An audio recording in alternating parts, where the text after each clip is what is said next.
Friends, నేను మీ చిలుక ప్రశాంత్. ఈరోజు వీడియోలో చాలా ఇంపార్టెంట్ టాపిక్ ఉంది. వీడియో చూసేవారు మొదటి నుండి చివరి వరకు చూడండి. ధర్మసాగర్ గ్రామ ప్రజల యొక్క గోస చూడండి. ధర్మసాగర్ ప్రజల యొక్క సమస్యలు ఏంటి అనేది ఇక నుండి ప్రతిరోజు మన ఛానల్లో ప్రతిరోజు ఒక ఎపిసోడ్ చేస్తూ ఉంటా. ఇంతకుముందు గతంలో పరిపాలించిన వాళ్ళందరూ మరి ఇలాంటి సమస్యల పైన వాళ్ళు దృష్టి సారించలేదా, లేకపోతే ఈ సమస్యలు ఉన్నవని తెలిసి కూడా మరి వాళ్ళు ఈ సమస్యలు సాల్వ్ చేయకుండా తప్పించుకునే ప్రయత్నం చేసినారా? అసలు ఏం జరిగింది? గత 20 ఏళ్ల నుండి తెలంగాణ రాష్ట్రంలోని హన్మకొండ జిల్లా మేజర్ గ్రామ పంచాయతీ ధర్మసాగర్లో అనే విషయాన్ని ఈ వీడియోలో మీకు కులంకుశలంగా నేను వివరించే ప్రయత్నం అయితే చేస్తున్నా. మెయిన్గా ఈరోజు ధర్మసాగర్ గ్రామం మేజర్ గ్రామ పంచాయతీలో జనాభా 2011 జనాభా లెక్కల ప్రకారం 8,000 పైచీలకు జనాభా ఉన్నది.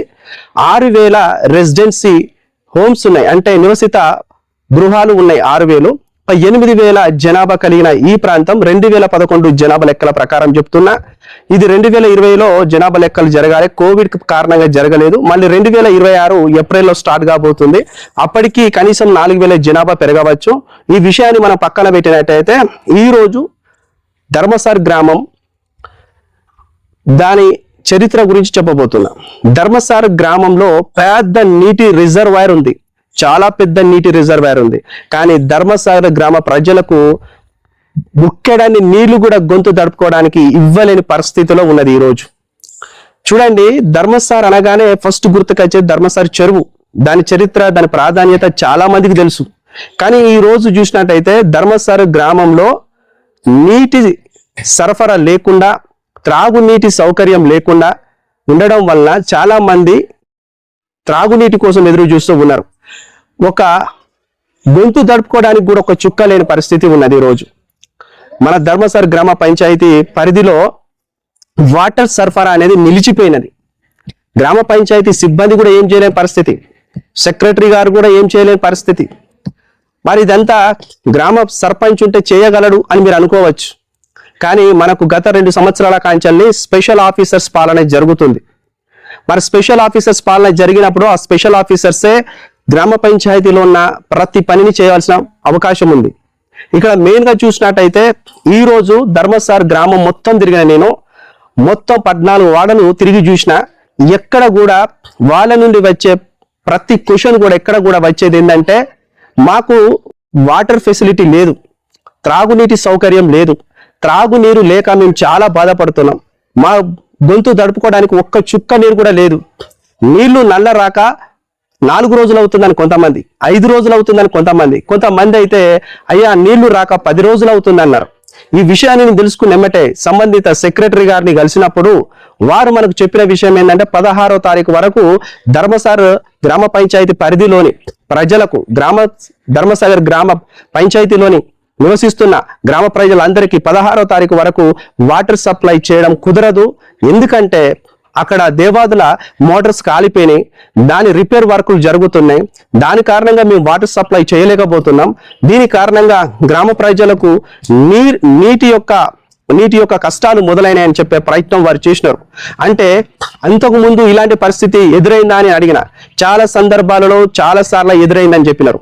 అయితే నేను గమనించిన విషయం ఇందులో ఏంటంటే, 20 సంవత్సరాల నుంచి పరిపాలించిన గ్రామ సర్పంచ్గా పరిపాలన చేసిన సర్పంచులు ఈ నీటి సమస్య మీద ఎందుకు వీళ్ళు మరి దృష్టి సారించలేకపోయినారు? నీటి సమస్య పరిష్కారాల కోసము ఎందుకు మార్గాలు అన్వేషించలేకపోయినారు? మరి గ్రామ పంచాయతీకి వచ్చిన ఫండ్ ఏమైంది? గ్రామ పంచాయతీకి వచ్చిన నిధులు ఏమైనాయి? గ్రామ పంచాయతీ యొక్క ప్రధానమైన విధులు ఏమిటి? పారిశుద్ధ్యము, నీటి సరఫరా ఇదే కదా, స్ట్రీట్ లైటు, వీధి లైటు, విద్యుత్ ఇదే కదా. ఇంతకంటే పెద్ద మేజరైన సమస్యలు ఏముంటాయి? ఏముండయి. చెప్పుకోవడానికి మెయిన్ గా మన కళ్ళ ముందర కనిపించేది ఒకటి పారిశుద్ధ్యము, నీటి సరఫరా, స్ట్రీట్ లైట్, వీధుల విద్యుత్తు, దీపాల అలంకరణ, ఇవే మీ ముందు కనిపిస్తాయి. కానీ వీటన్నిటికంటే మేజర్ అయిన ప్రాబ్లం ఏంటంటే త్రాగునీటి సమస్య. ఒక త్రాగునీటి సమస్య వింటర్ సీజన్ లోనే, అంటే చలికాలంలోనే ఇంత ఉందంటే రానున్న వేసవి కాలంలో నీటి ఎదాడి, నీటి పరిస్థితి, త్రాగునీటి పరిస్థితి ఏ స్థాయికి ఉంటుందనేది ఒక సామాన్యమైన యువకుడిగా, ధర్మసాగర్ గ్రామ పౌరుడిగా నేను ప్రశ్నిస్తున్నా. గత పాలకులు ఎవరు మీరు పరిపాలించినారో వాళ్ళు దీనిపైన ఖచ్చితంగా వివరణ ఇచ్చే పరిస్థితి మీరు రావాలి. ఎందుకనంటే నేను చెప్తున్నాను, ధర్మసార్ గ్రామంలో నీటి సరఫరా చేయాలంటే ధర్మసార్ గ్రామ పంచాయతీ పరిధిలో లేదు. ఎందుకంటే ఒకప్పుడు బావులను వీళ్ళు తీసుకొని మటన్ బావని ఇంకో కొన్ని బావులని అవి తీసుకొని అందులోకి నీటి సరఫరా చేసి గ్రామంలో ఉన్న ప్రజలకు అందరికీ నీటి కుళాయిల ద్వారా నీటి సరఫరా, త్రాగునీటి సరఫరా చేసేవారు. ఈ రోజు 2016 సంవత్సరం నుండి మొదలు పెడితే 2018 వరకు దేవాదుల ప్రాజెక్టు ద్వారా, మిషన్ భగీరథ ప్రాజెక్టు ద్వారా ఇంటింటికి త్రాగునీటి నల్లని తీసుకురావడం, ఆ ఇంటింటి త్రాగునీటి నల్లని తీసుకొచ్చి దాని నిర్వహణ బాధ్యత గ్రామ పంచాయతీకి అప్పచెప్పడం, గ్రామ పంచాయతీ సర్పంచి ఆ నీటి సరఫరా బాధ్యతలను స్వీకరించడం జరిగింది. కానీ ఇక్కడ చూసినట్టయితే మరి గ్రామ పంచాయతీ సర్పంచ్ ఆ విధి నిర్వహణ కరెక్ట్ చేసిందా? నీటి సరఫరా కరెక్ట్ గా మొదలైందా? నీటి సరఫరా ఈ త్రాగునీరు ప్రతి ఇంటికి చేరిందా అనే దాని మీద ఇప్పుడు మనం చర్చిస్తూ ఉన్నాం. ఇక్కడ చూసినట్టయితే దేవాదుల ప్రాజెక్టు నుండి, అదే విధంగా మిషన్ భగీరథ ప్రాజెక్టు నుండి నీటి సరఫరా గృహాలకు వెళ్ళాలని చెప్పేసి ఆనాటి పాలకులు ఒక రూట్ మ్యాప్ తీసినారు, దాని గ్రామ పంచాయతీలకు అనుసంధానం చేసినారు. కానీ ఇక్కడ జరిగిన మేజర్ తప్పు ఏంటంటే గ్రామ పంచాయతీకి ఎన్ని అధికారాలు ఉంటాయి? 29 అధికారాలు ఉంటాయి. కానీ మనం లైవ్ లో చూసినట్టయితే ఒక 4 అధికారాలు ఇంప్లిమెంటేషన్ చేసినారు. అది ఒకటి తాగునీరు, ఒకటి వీధి దీపాల విద్యుదీకరణ అంటే వీధి దీపాలు వెలిగించడం, ఇంకోటి పారిశుద్ధ్యం శానిటరైజేషన్, ఇంకా కొన్ని వాళ్ళకు అప్పచెప్పినారు. కానీ ప్రధానమైన లోపం ఇక్కడ ఏమి ఏర్పడిందంటే నీటి సరఫరాలో చాలా అవకతవకలేని నీటి సరఫరాలో ఒక లైనింగ్ మంచిగా లేదు. ధర్మసార్ గ్రామంలో నీటిని సరఫరా చేయడానికి, నీటిని ప్రతి ఇంటికి త్రాగునీరును అందించడానికి లోపల గ్రౌండ్ లో వేసిన అంటే భూగర్భంలో వేసిన పైప్ లైన్ అనేది కరెక్ట్ లేదు. అవి ఎప్పుడో పాతకాలంలో ఒక 40-50 సంవత్సరాల క్రితం వేసిన త్రాగునీటి పైప్ లైన్ అవన్నీ డ్యామేజ్ అయినాయి, దెబ్బతిన్నాయి. వాటి పరిమాణము చాలా చిన్నది. ఒక్కటి కూడా ఫీట్ అంతా పైపులు కూడా కావు, 2 ఫీట్లు 3 ఫీట్లు పైపులు అంతా కూడా కావు. 6 ఇంచులు అంటే 6 ఇంచులు అంటే హాఫ్ ఫీట్ మందమే కొన్ని కాలనీలో ఉన్నది. దాని కారణంగా వాటర్ అనేది ఎక్కువగా వాళ్ళ వాడలకు ఎక్కువసేపు రన్ చేయలేరు, ఎక్కువ వాటర్ను వదలలేరు. ఆ యొక్క ఎక్కువసేపు వదిలితే ప్రెజర్తోనే ఆ పైపులన్నీ కూడా డ్యామేజ్ అయ్యే అవకాశం కూడా ఉన్నది. మెయిన్గా ఇక్కడ చూసినట్టయితే మిషన్ భగీరథ ఎప్పుడైతే వాటర్ నిర్వహణ బాధ్యత తీసుకుందో అప్పుడే గ్రామ పంచాయతీలలో వాటర్ సప్లై చేయడం అనేది చాలా క్లిష్టతరంగా మారింది. మళ్ళీ నేను చెప్తున్నా, ధర్మసాగర్కి ఒక మిషన్ భగీరథ ఫిల్టర్ బెడ్ ఉంది. కానీ దాని నుండి వచ్చే వాటరు 4 ట్యాంకులు రింపుకోవాలి.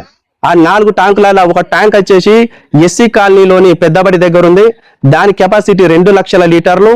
రెండోది వచ్చి ఇక్కడ బండమీది వాడ అంటారు, అది ముదిరాజుల కాలనీ సైడ్ ఉంటది, దాని కెపాసిటీ వచ్చి కేవలం 1,50,000 లీటర్లు. రెండోది వచ్చి మన కొత్త బస్ స్టాండ్ దగ్గర, ధర్మసార్లోని కొత్త బస్ స్టాండ్ దగ్గర, దాని కెపాసిటీ కేవలం 1,20,000 లీటర్లు. ఇంకోటి వచ్చేసి ఇటు మనకు ఎంపీడీఓ ఆఫీసు సైడ్ ఉంది, దాని కెపాసిటీ వచ్చేసి 1,00,000 లీటర్లు మాత్రమే. అంటే 8,000 పైచీలకు దగ్గర ఒక 10-12,000 ప్రజలు నివసిస్తున్న మేజర్ గ్రామ పంచాయతీలో కేవలము 4,50,000 అంటే 4,50,000 లీటర్లు సరిపోతాయా వాళ్ళు వాడుకోవడానికి? ఒక మనిషికి మిషన్ భగీరథ వాటర్ ఒక మనిషికి 20 లీటర్లు అందియాలంటున్నారు ఒక డేకి.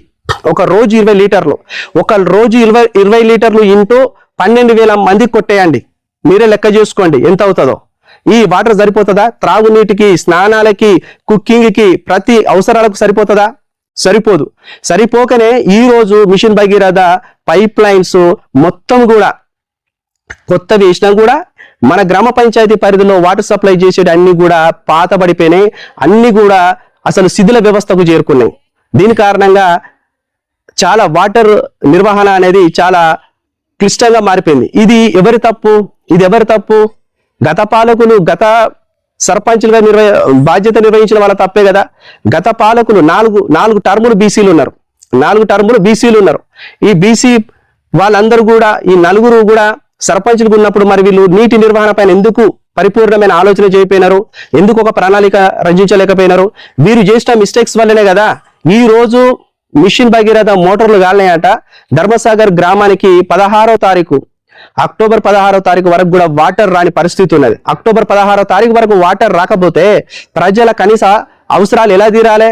వాటర్ లేని మనిషి బ్రతకగలుగుతాడా? దాహం అయితే వాటర్ తాగేదే, ముఖానికి చెమటస్తే ముఖం కడుక్కోవడానికి నీళ్ళు అవసరమే. ఆయన బయట ఇంత లోపలికి ఎటు తిరగాలన్నా, కాళ్ళు కడుక్కోవాలన్నా వాటర్, వాష్రూమ్కి వెళ్ళాలన్నా కూడా నీళ్ళే. ప్రతి దానికి మనిషికి వాటర్తో ముడిపడినది. ఈ నీళ్ళ వల్లనే 2 రాష్ట్రాలు కొట్టుగా జత్తాన్నాయి, 2 దేశాలు కొట్టుగా జత్తాన్నాయి. నీళ్ళకు అంత పెద్ద చరిత్ర ఉన్నది. అంత వాటర్ అవగాహన లేకుండా వీళ్ళు ఎట్లా సర్పంచులుగా విధులు నిర్వహించున్నారు అనేది నా ప్రధానమైన క్వశ్చన్. ఇంకోటి నేను మళ్ళా చెప్తానా, యువత మీరు రాజకీయాలకు రానంత సేపు, యువత రాజకీయం చేయనంత సేపు ఇలాంటి వ్యక్తుల మీ మీద కూర్చుంటారు, పరిపాలన చేస్తారు. గ్రామ సమస్యలు ఎక్కడున్నాయి అక్కడనే ఉంటాయి, గ్రామంలో ఉన్న చెత్త ఎక్కడున్నది అక్కడనే ఉంటది. దాని కారణంగా మీరు బయటికి రాకపోవడం కారణంగా మీరే అభివృద్ధికి నోచుకోలేక వెనుకబడిపోతున్నారు. నేను మళ్ళీ చెప్తున్నా, యువత రాజకీయంలోకి రండి. ఇది మంచి తరుణము. స్థానిక సంస్థల ఎలక్షన్ నోటిఫికేషన్ రాబోతుంది. ఖచ్చితంగా యువత ప్రాధాన్యత గ్రామ పంచాయతీ ఎలక్షన్స్ లో ఖచ్చితంగా మీ పాత్ర మీరు పోషించండి. మళ్ళీ చెప్తున్నా, మన ధర్మసార్ గ్రామ పంచాయతీలోని సమస్యలపైన ప్రతిరోజు నేను ఒక వీడియో ఎపిసోడ్ చేయబోతున్నా. దాంట్లో 14 వార్డులు మొత్తం కూడా పర్యటించబోతున్నా. 14 వార్డులలో ఉన్న సమస్యలు ఏందో చూసినాను. ఈ రోజు నేను కొద్ది వరకు తిరిగిన 14 వార్డులలో ఉన్న సమస్యలన్నిటినీ కూడా నేను వీడియో తీసి మీ ముందర పెడతా. ఇవన్నీ గ్రామ గ్రూపులలో షేర్ చేయండి. వీటన్నిటి మీరు కులంకుశలంగా పరిశీలించండి, పరిపూర్ణంగా చూడండి. మీకు గ్రామం ఎంతవరకు డెవలప్ అయింది, గ్రామంలో ఇంకెన్ని సమస్యలు ఉన్నాయి, గ్రామం ఎందుకు ఇంత వెనుకబడిపోయినది, ఈ సమస్యలు చూస్తే మీరే ముక్కు మీద వేలేసుకుంటారు. ఎందుకంటే గ్రామం పెద్దది, కానీ గ్రామం అనుకున్నంత డెవలప్ కాలే. మొదలు పెడితే 2013 మొదలు పెడితే ఈ 2023 వరకు చూడండి, ధర్మసార్ గ్రామం పంచాయతీ యొక్క రూపురేఖలు ఎట్లా ఉన్నాయో చూడండి. మనం గత 20 సంవత్సరాల క్రితం చూసిన 6 రూపురేఖలే ఉన్నాయి. ఒకప్పుడు మనకు గ్రామ పంచాయతీ అటు పక్కన బిల్డింగ్ లో ఉండే, ఇప్పుడు ఒక కొత్త బిల్డింగ్ కట్టుకున్నారు అంతే తప్ప దానికి ఎలాంటి అభివృద్ధి నోచుకోలే. గ్రామం డ్రైనేజింగ్ సిస్టమ్ మంచిగా లేదు, మోరీల నిర్వహణ అసలు లేనే లేదు, మోరీలు అసలు కొన్ని ఖాళీలకు లేవు. ఈ సమస్యలన్నిటిపైన నేను మాట్లాడబోతున్నా. మళ్ళీ చెప్తున్నా, ధర్మసార్ గ్రామ ప్రజల కోసమే ఈ వీడియో. ఇది మేజర్ గ్రామ పంచాయతీ. లేదన్నా ఈ గ్రామానికి మనకు సెంట్రల్ గవర్నమెంట్ నుండి, స్టేట్ గవర్నమెంట్ నుండి 14th ఫైనాన్స్ కమిషన్ నుండి, 15th ఫైనాన్స్ కమిషన్ నుండి ఎన్ని నిధులు వచ్చినాయి, ఆ నిధులు ఎటుపోయినాయి, ఏమైనాయి అనే విషయాలన్నీ కూడా మీకు చెబుతా. ఒక విద్యావంతునిగా నేను కాకతీయ యూనివర్సిటీ క్యాంపస్ స్టూడెంట్ని. నా బ్యాక్గ్రౌండ్ మీకు చెప్తాను. నేను ఒక విద్యా స్టూడెంట్ లో నేను జనరల్ సెక్రటరీగా, ఒక యూనివర్సిటీకి జనరల్ సెక్రటరీగా నేను వర్క్ చేసిన వాడిని. నాది మంచి విద్యావంతుని. నా ప్రొఫైల్ ఏంటంటే, నేను లెక్చరర్ గా వర్క్ చేసినాను, పోటీ పరీక్షల పిల్లలకు నేను మెంటర్ గా పనిచేసినాను, పోటీ పరీక్షల కోచింగ్ సెంటర్ లో నేను కోచింగ్ ఇచ్చినాను.